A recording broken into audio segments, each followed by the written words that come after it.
Alright guys, it is time for another Aeghis tier list. This time on the War Within beta, I played pretty much every single class minus a few, and I haven't played any of the healers yet, but from fighting a lot of other rank 1 players on the beta, especially in the rank 1 war games that were going on, I have noticed a trend in terms of healers. So even though I don't have much experience playing them, I feel like I do have an idea of how to accurately judge them. Now, I just want to say before we start ranking stuff, I feel like it's important a lot of WoW players remember that tier lists are very fun to make, and it is interesting to see which classes are doing the most damage, being the tankiest, generally speaking, which classes are the best. That is fun to understand and important to know in the meta. But just for reference, for example, if I were to put every single mage spec in the C tier and that was accurate, like mage was not doing good, I would still be a mage main. So I think it's kind of lost today. A lot of people want to just play what's flavor of the month, and that's perfectly fine if that's how you have fun in WoW. But if your spec is not on a tier that is deemed good, like S or A, I still encourage everyone to continue playing the specs in WoW that they find the most enjoyment out of. Because the way I think of it is, let's take Fire Mage for example. Fire Mage is not doing the most damage currently, and it has a big downfall by having to play glass cannon. So you have to sacrifice 15% of your HP to merely do as much damage, if not a little bit less than everyone else. But I still have so much fun when I play my Fire Mage on beta. The reason being is I kind of go into it with the mindset of, okay, well, I know my spec is not that strong. If I do win, it's very rewarding. You know, if I get a 5-1 in a shuffle or a 6-0, it's super rewarding knowing that I'm doing that on a spec that is maybe not considered the greatest. And then if you lose, it's kind of like, well, kind of knew that was going to happen anyways, right? Because I'm opting to play something that is kind of weak in the meta. Just my 2 cents on that. Anyways, let's get into the tier list.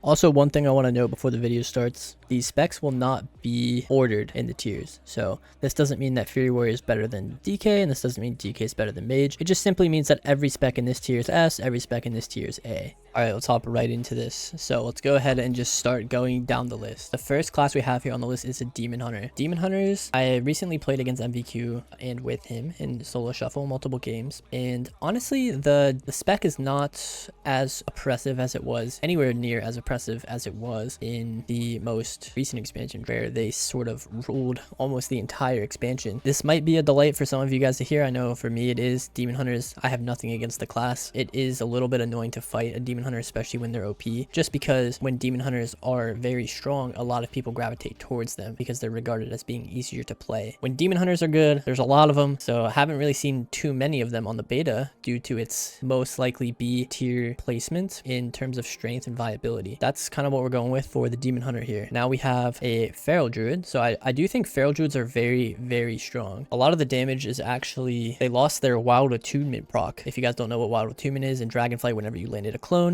your next combo point spending ability, such as Maim or Rip or First Bite, would apply a Feral Frenzy. And that was kind of their main source of damage. Now it's kind of gone away from that into a playstyle I think a lot of Ferals will enjoy a lot more, which is maybe a more bleed style based gameplay while still having big bites and not being tied to landing cyclones, which would directly correlate with the amount of damage that you put out that game. Because of that, I want to put Feral on the A tier and pretty high up on the A tier. One thing I want to note too is that S tier specs are likely all could be classified as being simply overtuned. When you see your spec on the A tier, for example, that is a good thing, okay? Because it likely means that this spec won't get nerfed, or won't, likely won't get nerfed, and then is in line to become the next strongest class whenever the classes in the S tier do receive nerfs. Because a lot of the classes in the S tier are, in my opinion, a little bit overtuned, and that's simply all the S tier kind of means. Anyways, let's continue going down the line here. So BM Hunters, don't think Hunter as a class is actually doing super well. Survival Hunter, probably the worst. BM Hunter, I could put probably in the B tier. We'll put Survival in C, and then MM I think belongs in the A tier. I think MM is the best out of the 3 specs. I have seen quite a bit in shuffles. The reason it's not in the S tier is because even as a mage player, Hunters are supposed to kind of counter mage in a way. It's been like that historically for a very long time. And even when I fight a Hunter, it's still not as scary as when I fought a Hunter in Dragonflight, when I would consider marksmanship to be in the S tier. I think that has a decent amount of merit to this placement. And now we're going into the rogue specs here. So we have Asa, Outlaw, and Sub-Rogue. This is where it gets a little weird because Kidney Shot was recently nerfed to 30 seconds. So that automatically kind of puts Sub-Rogue a little higher than the other 2 specs, because the Kidney Shot nerf largely affects the rogue specs that don't have Shadow Dance. So Acid and Outlaw both losing Shadow Dance. However, they did gain the baseline Double Vanish with the increased Subterfuge duration. So now Subterfuge is 6 seconds. You put out a lot more cheap shots. I think Blizzard nerfed Kidney because of that Subterfuge increase. I do want to put Sub-Rogue on the A tier. I don't think it's an S tier spec. Definitely not definitely not an S tier spec. I don't think Sub Rogue is doing nearly enough damage. The problem with Sub Rogue is that it is a blades based class. Like without blades, you pretty much maybe could even be considered a B tier spec, but with blades, with your cooldowns up, you're doing a lot of damage and you're able to kind of dance, vanish all your cooldowns back, dance another guy with the blades up and get as much value with it as you can. And you can deal a lot of damage while CCing the whole team at the same time, basically. Then we have Asa Rogue. I'm gonna go ahead and put Asa Rogue on A tier too, because I do actually I think Asa isn't a B tier in my opinion, because for one, the kidney shot nerf severely affects it, and I do think the damage Asa puts out is good, but it just doesn't feel as good to play as a Sub Rogue. When I played a Sub Rogue, me not even being a Rogue main, I was still able to win a lot more games on Sub Rogue, and especially when I fight Asa Rogues, they are the only thing that they really bring is it's kind of annoying because how long Subterfuge is. They can kind of leave stealth, sprint around, and garrote the whole team. That's kind of like the annoying part, is they kind of bring a lot of control with the garrote, especially with that 6-second Subterfuge. And then the damage is respectable. It's not a bad amount of damage. It could belong on the A tier. I think for the sake of keeping the strength of the 3 specs and using all the categories of the tiers, I will put it on B. And then Outlaw, I think, belongs on C tier here. Outlaw, the damage on it is just really low. Losing Dance has severely hurt your potential to spam between the eyes. And going into the War Within, your trees, you did get the Fate Bound one, which is the coin flipping one. And it has a nice proc on there that does a good amount of damage, but it doesn't really make up for the lack of damage coming from the actual abilities that you're pressing. And then obviously, yeah, losing Dance in the 30-second kidney nerf, it just kind of moves it down a little bit. All right, so this is going to lead us into our next specs here. So this is going to be Warrior. Warrior is very strong on the beta. Namely Fury Warrior. Fury Warrior definitely belongs in the S tier. Does the most damage I think I've seen out of a certain class, at least the most amount of burst. The burst is crazy. It has pretty good sustain, really good mobility. Also not really a target. Fury Warriors are very difficult to kill. That's gonna definitely solidify its position on the S tier. And then we have Arms Warrior being slightly worse, definitely not as good and open as a target most of the time. Like when I attack a Fury Warrior, normally games go forever. When I attack an Arms Warrior, the games can actually end essentially. Arms gonna be a little bit worse. Damage is also a little bit worse. And now we have Evokers. Aug Evoker, I don't think is doing too hot. I think Aug Evoker could take the spot here in the C tier along with Outlaw in survival. However, I wouldn't be super against putting it in the D tier here as well. I did not play Aug Evoker myself, but I had a couple lobbies with an Aug, and honestly the damage wasn't terrible. And then obviously the team utility that comes with having the Aug is nice as well. So that's kind of why I want to put it in the C tier. I do think it actually does bring stuff to the table similar to how these specs do. So I think C tier will be a solid position for that. And then Dev Evoker is a good spec, however it's not crazy broken. It just feels very solid. The damage is good. You got the mass disintegrate. You're able to steer your deep breath now, so it makes it a little bit more of a consistent ability, whereas before if you didn't nail that position perfectly, your deep breath essentially was just completely wasted. So yeah, I think Dev Evoker got some nice stuff in the War Within. Definitely still has the problem with the range. I think maybe if it ever got that range requirement removed from it, it could very well move up to the S tier because it would solidify the ability to press disintegrate more consistent. But for now, still has some problems, does really good damage, has some pretty good survivability up until you run out of CDs. So A tier seems like a solid position for it. All right, we're gonna go ahead and save the healers till the end. For now, we have the Frost DK. Frost DK was pretty good. It was doing pretty well, honestly, at the start of the beta, but then more tuning happened. I'm not sure if Frost DKs kind of got hit by any of the tuning. I'm not 100% on that, but I have noticed a fall off. I would put them in the B tier because I do think they still have nice burst and nice setup. I don't think they're as useless as these specs in the C tier. However, it's not as strong as its unholy counterpart, which I'm gonna put the Unholy DK in S tier for sure. Unholy has a lot of good tools, has very good sustain damage. The burst is not super bursty, however it does do a lot of consistent damage. So your burst, it doesn't spike like many classes. Like if your baseline damage is here, it doesn't spike all the way up, but it does spike and then it stays at that level for a long time before dropping off. So the damage, like it's not as bursty as a Fury Warrior, but it does its consistent amount of damage for a very long time, and the damage is high. Don't get me wrong. Unholy also very good into casters, and there are quite a bit of casters that are doing very well at the moment. Unholy got quite a bit of AMS talents along with that null magic talent. Definitely solidifies its position in the S tier. All right, guys, here's the class we've all been waiting for, the mage, the one you clicked on the video for. We got the mage specs here. We'll go ahead and start with the Frost Mage. Frost Mage definitely solidifies its position on the S tier, guaranteed. Frost Mage is highly regarded as the best spec on beta currently, and I would probably have to agree with that. Pretty much when I enter an arena as a Frost Mage, there's no way other to put it other than I know I'm gonna win. It's so strong, and the damage is pretty, I want to use the word autopilot because it's all instant cast. It's not autopilot to the point where you can literally just mash one button. The difficulty of Frost Mage has decreased quite a bit because of the removal of, well, not the removal, but Ray and Glacial are kind of not doing dealing a whole lot of damage. Same with Frostbolt. So a lot of the damage profile of Frost Mage comes from Frostfire Bolt, Flurry, and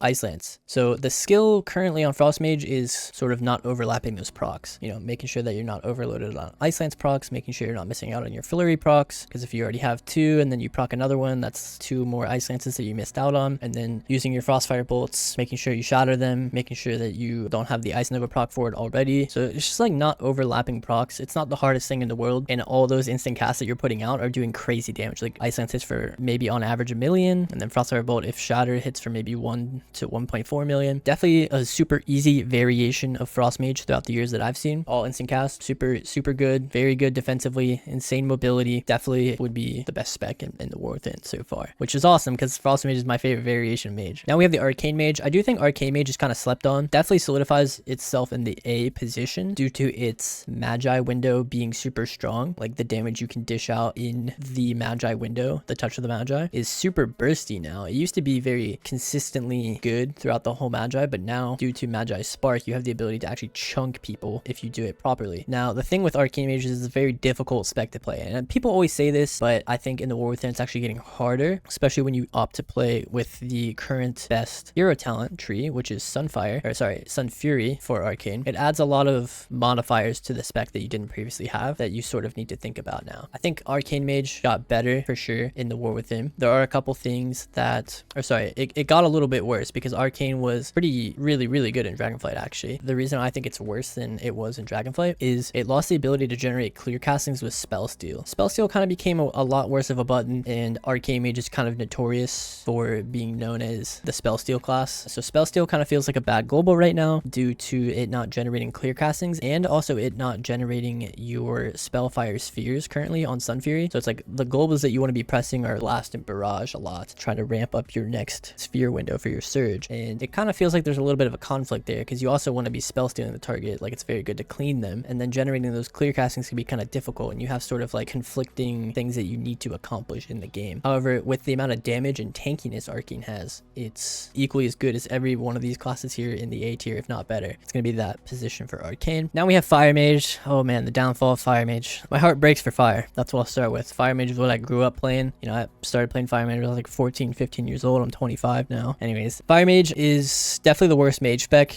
They now to give some, what's the word? To give some optimism here, the most recent set of changes nerfed World in Flames. World in Flames was the PvP talent that whenever you flame strike someone, it does 200% damage, 200% more damage the closer the flame strike is to the middle of the target. And this made flame strike do more single target damage than Pyroblast. So now with that change, it kind of makes me think that maybe Blizzard wants to take Fire Mage in a different direction because they also gutted Living Bomb. Living Bomb currently hits for less damage than it was in Dragonflight. However, I'm not complaining about that. This does move Fire to a very low tier because the damage of Fire Mage currently is super duper low, but it kind of primes it in a position to where the next changes they make, they could buff Pyro, they could buff Scorch, they could buff Fireball, and that kind of gameplay is the gameplay we want to see and we all know and love on Fire Mage, is when you get that big Tinder Fireball combust and then Fire Blast Pyro, Fire Blast Pyro, not Fire Blast Flame Strike and then proc Living Bombs, right? Like that was it was a decent version of Fire. Like it was kind of fun, but it wasn't the Fire Mage we all knew and loved. Currently Fire is not good at all because they did nerf the Flame Strike build, and the Pyro build is still bad. So hopefully in the future we see some changes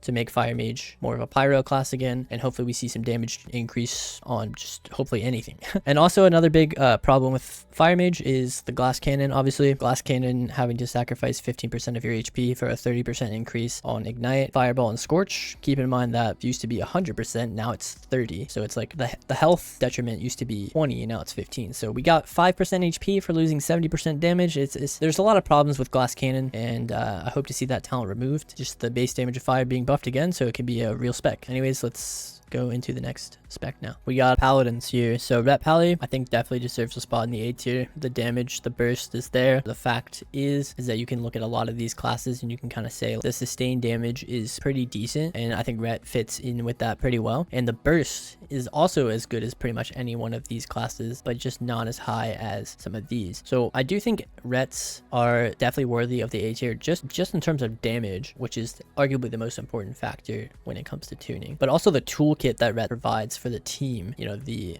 Sank, the Magic Bop, or Normal Bop, the cooldowns usable in stuns such as Wall, Divine Protection I believe it's called, the Shield of Vengeance, Bubble, the Teammate Sack. There's a lot of damage reduction cooldowns that they bring and a lot of utility cooldowns that they bring. Definitely deserves a spot in the A tier. We got some healers here, so we'll go ahead and skip ahead to Windwalker. Windwalker, I think, is looking up. Windwalker is definitely doing a lot of damage, and they recently got it changed where there's no more Serenity for Windwalker. However, and I know Windwalker mains might be thinking at this point, if they don't know already, it's like, what, now we have to play images again? Well, they just get rooted and they just get CC'd. Well, images are no longer rootable. You can no longer crowd control them in any way, shape, or form. No slows, no nothing. They're an entity that will exist on the map completely free of any CC. The damage will no longer be able to be stopped from the images, which is a very large change for the Windwalkers. And then they did get some other cool stuff like the Clash, like being able to bring the guy in and root him or whatever. So some extra nice mobility in there. Defensively, pretty much the same, but yeah, I think that definitely solidifies its position here on the A tier. Leads us directly into the Ellie Shaman. I think Ellie Shaman also belongs on A tier. It's not super OP like it is on pre-patch. I know a lot of people, if you're looking at this from a pre-patch perspective, probably looks really fried. On beta, the damage is definitely really good, but it's just not oppressive. It's just really good, along with pretty much every one of these specs as well. And I know we have a lot of specs in the A tier. Keep in mind that's sort of a good thing, right? Like we have a lot of specs here that are generally pretty balanced. We have a couple that are overtuned, a couple that are still pretty good but maybe have some room for improvement, and then we have some severely like undertuned stuff. Keep in mind, like the more specs we have in the A tier, the better, in my opinion, that the game is. Alright guys, we got the Balance Druid coming up. Balance Druid, I recently did a video on Balance. I think it has a lot of potential. For one, it wields Cyclone, the best CC ability in World of Warcraft currently, and probably I'd be very surprised if they nerfed it, especially considering how Cyclone has been the best CC in the game since they did that round of CC changes a while back in Dragonflight. They made every single like sheep, fear, everything kind of got mashed together to 6 seconds, and then fear got a damage buff, and then like a damage threshold increase. Sheep got Master Shepherd, which no longer heals them, and then Clone essentially got buffed in that regard, because before it was every CC was reduced by a certain percentage, but now every CC was a flat 6 seconds. So this made Clone really stand out, because Clone is kind of like the best casted CC in WoW, and Boomy is wielding the Fast Clone proc along with Heart of the Wild. Definitely makes Boomy one of the best crowd control oriented classes in the game, and then the damage is also very good on Boomy. Like your consistent damage is pretty good. You have a really consistent way to enter Eclipse with the fast cast Wrath, and then your Starfire damage is very high due to a lot of modifiers in the hero talent tree, and then your Star Search damage is pretty decent as well, along with the good tankiness with Bear Form being unnerfed and stuff. Frenzy Regen doing good as well. Bark Skin obviously a good cooldown, and then like Root Beam, along with, like I said, ties into the whole CC thing. I think Boomies are doing really solid, so we're gonna go ahead and put Boomy in the A tier. I don't think Boomies are super overtuned or like super overpowered or anything right now. I think it's very close. It could potentially move up to A tier if things change at all, or sorry, S tier if things change at all, but for now that's where we're putting it. All right guys, the Warlock specs. So Warlocks, this, I don't know, people might have a lot of different opinions on these Warlock specs. In my opinion, I think Affliction and Destro are doing very, very well. Destro has a lot of damage with like the Rune Nation and the Pit Lord and the, I forget the name, but the one that swings, and I don't know, they have a lot of really good damaging abilities. And I think the biggest part about it is the fact that like those two abilities that you get through your hero talent, the Rune Nation and the Infernal Bolt, are both Aura Mastery, so that helps a lot. Destro also wielding a lot of different schools with the Fire School and the Shadow School, and then obviously having those two Aura Mastery abilities is very good, along with having the second best casted CC, Fear, and then that doesn't even take into consideration the Infernal Stun along with the Havoc double coils into a Shadow Fury as well. So the CC is there, the tankiness is there, able to use that kind of stuff in CC, the damage is there for sure. I do think Destro just got nerfed, so Destro isn't as OP as it used to be. I would definitely put Destro in the S tier before those recent round of nerfs. However, I think it's tough to say, but yeah, I do want to put that one in the A tier, and then I'll put Affliction Lock in S tier. So Affliction recently just got a lot of buffs. So in Affliction's current state, it's doing the most damage I think out of any of the lock specs. The problem with Affliction is that you have to cast a little bit more than a lot of the stuff. You could say that Affliction belongs in A tier because it has to cast just as much as any of these specs that have to cast. But the thing is that when you do get these casts off, for example, you're doing more damage than an Arcane Mage, or you're doing more damage than an Ellie, you're doing more damage than a Booming, you're doing more damage than a Destra. I think the damage is just super high on Affliction. I think it belongs on the S tier. And then we have Demo Lock, which I do think is a good spec, but not quite as good as the other two. So I think that belongs on the B tier. All right, only two DPS classes remaining are Shadow Priest and Enhancement Shaman. So Shadow Priest is kind of a weird one. I do think Shadow Priest could potentially be put on the S tier. However, it would definitely be the worst of the S tier classes. But I also don't really feel comfortable putting SP on the A tier because I do think it is a little bit stronger than pretty much every one of those specs that is that's on the A tier. So I think SP, I don't really have too many reasons behind that decision other than the fact that, for one, I haven't played it, so I can't say for certain. However, it does feel pretty much equally as hard to face an SP as the rest of the classes that are on the S tier. So that's kind of the merit I'm going off there. Like I said, that also could be an A tier. Don't come at my throat for that if you're an SP main and you're like, well, SP is not S tier because this. Maybe you guys are right. In my own experience, basically tier lists are one person's opinion. I'm not saying universally speaking that, you know, all these classes are perfect placements, but from my own experience playing the beta, different players I fought a lot of really good Shadow Priests, both in duels and in arena, multi-rank ones on their class, and SP is a very challenging class to face, so I think it belongs there. Now we have Enhancement Shaman. So Enhance is maybe the only class we'll end up putting in D tier because Enhance, I don't know, there's something about it when I fight it. It's pretty much never scary. I never feel like there's a lot of damage coming ever, and then they also die. So I don't know, maybe Enhancement needs some kind of rework or something going on with that. I haven't played one myself. I wish I did, and it does look fun. Maybe I'll play an Enhancement Shaman. Maybe I'll try to make one. I don't know, let me know what you guys think on that. I do think that's an accurate placement because I do think a lot of these classes can win games with their toolkit. So for example, Outlaw has a good toolkit, good CC, mediocre damage, same with the Survival Hunter, same with the Mage, and then the Aug brings a nice like presence to the team as well. But I can't say the same for Enhancement. I think Enhance kind of, I don't know what an Enhancement brings to a team. Attic Field Totem, maybe? All right, boys, now we got the healer balance. So healer balance, I think, is pretty clear cut right now, in my opinion. I don't think there's like much room for debate on what healers, I think it's very obvious what healers are good. Preservation, the god healer right now, has the mana, has the CC, has the double wall for itself, so it has nice cooldowns for itself. That doesn't mean, well, let's use an example here and say a Holy Priest. If someone starts training a Holy Priest and they trade Guardian on themselves, what does that mean? They don't have Guardian for their teammates, right? But when someone trains like a Prez, for example, they have cooldowns that are sort of only usable on them regardless. So they have the double wall and renew. So when they get trained, they don't have to use too many cooldowns on themselves. They have really good mana. The healing throughput is insane. They have a lot of the passive healing as well through having that G death with the guy that comes out and saves him. Rescue is a solid ability. Rewind, really good. Communion, usable while CC'd. Healing output, like I said, it's just crazy above the other healers right now. Definitely belongs up there. The second one's probably going to be Arsham. I don't think I want to put Arsham in the same tier, so we'll go ahead and put Arsham in A tier for now. I think Arsham is the second best healer. I think the utility they bring and the healing output is very solid, belongs there. And then this one is another A tier healer. Disc Priest is actually surprisingly up there. Normally Disc Priest kind of gets, I don't know, Disc Priest is weird. A lot of times Disc Priest isn't good or gets overshadowed by a lot of the other healers, which could be said because like Prez and Arsham are above it. Normally it kind of gets outshadowed by a lot more of the healers, so it being on the third position surprises me. However, Disc Priest, you can definitely tell when fighting them, for one, the amount of cooldowns they have, the size of their shields, the damage they deal is insane as well. Disc Priest definitely, you know, has a lot, has the healing output, has the shields, has the cooldowns, has the damage, has CC with fear, just kind of fits pretty much everything you could ask for an A tier healer. And then after that we have Ardruid. So Ardruid is, I would like to put that on the A tier as well. I think it has good healing output. The mana is kind of iffy. Like you're still kind of in 3v3 gonna be required to go for some drinks. However, in shuffle you normally don't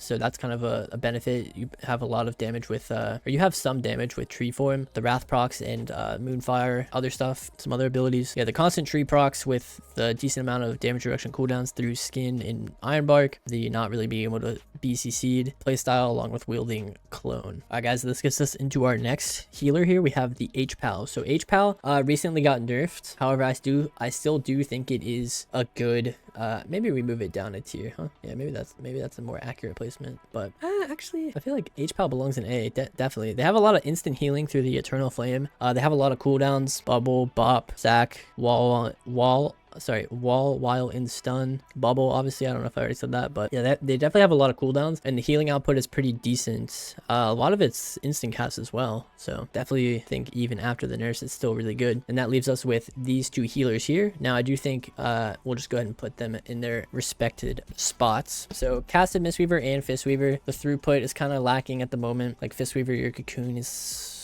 I've noticed a lot of Fistweaver cocoons are a lot smaller and don't last as long. Not sure exactly why that is. Like I said, I haven't played any of the healers myself, just based off of what I've seen from arena matches. But yeah, so casted Mistweaver and Fistweaver both sort of feeling a little bit lackluster. I'm not sure what they need to do to change that. Maybe some Mistweavers in the chat know. And then Holy Priest feels absolutely abysmal to play with. I don't know what it is. I think it's the healing just feels low. Like I remember a game I had yesterday, H Priest went into Angel form, and a lot of times when they go into Angel form, for one, they're immune to CC and their range is increased, but I was just dying through it anyways. Like I was dying through Guardian Angel heals. So I think the healing output on Holy is just a little bit low at the moment, and I think they get forced into a spot where they have to cast more than the other healers when you run out of serenities and resets on them. HP is kind of lacking at the moment in my opinion. Anyways, that's the tier list, guys. Let me know what you think in the comments if you agree or disagree with certain placements. Like I said, check me out on Twitch, ttv/Aeghis. I'm live pretty much every day, playing every class. I'm gonna start playing a lot more classes, and then of course we're bringing the main gameplay there as well. Anyways, peace out.